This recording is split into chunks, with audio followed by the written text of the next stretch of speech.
Breaking news ఏపీకి Fengal తుఫాను ముప్పు పొంచి ఉంది.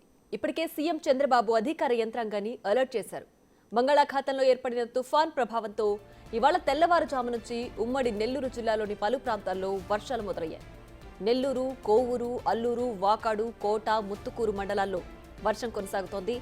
తీర ప్రాంతాల్లో 40 నుంచి 50 కిలోమీటర్ల వేగంతో గాలులు వీస్తుండటంతో బీచ్ల వద్దకు ప్రజలు వెళ్లవద్దని అధికారులు హెచ్చరిస్తున్నారు.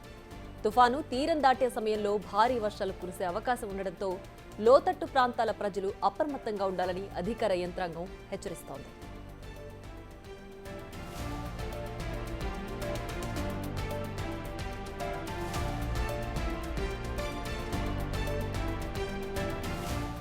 ఫెంగల్ తుఫాన్ ఎఫెక్ట్ ఉత్తరాంధ్రకు అధికంగా ఉంది. ఫెంగల్ ఉత్తరాంధ్ర రైతులకు కంటి మీద కునుకు లేకుండా చేస్తోంది. తుఫాను తీరాన్ని సమీపిస్తుండగా వర్షాల ఉధృతి క్రమేపీ పెరుగుతూ వస్తుంది. వచ్చే 3 రోజులు విస్తారంగా వానలు కురుస్తాయని ఐఎండీ హెచ్చరికలు జారీ చేసింది.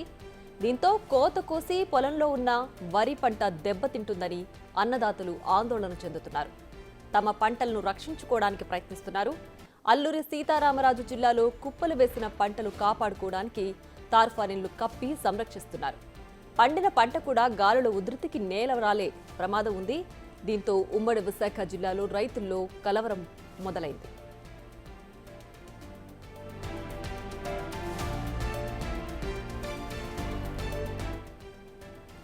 గత కొంతకాలంగా అధిక వర్షాలతో ఏపీ అల్లాడుతోంది. ఊహించిన విధంగా వచ్చిపడుతున్న తుఫాను ప్రభావంతో ఉమ్మడి పశ్చిమ గోదావరి జిల్లా వ్యాప్తంగా వరి రైతులు పరుగులు పెట్టాల్సిన పరిస్థితి ఏర్పడింది. జిల్లా వ్యాప్తంగా దాదాపు 5 లక్షల ఎకరాల్లో వరి సాగైంది.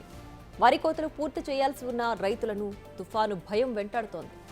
మరో 2 రోజుల పాటు వర్షం కురిసే అవకాశం ఉందని వాతావరణ శాఖ హెచ్చరికలతో రైతులు హడావిడిగా కోతలు పూర్తి చేస్తూ ధాన్యాన్ని మిల్లులకు తరలించే ఏర్పాట్లు చేస్తున్నారు.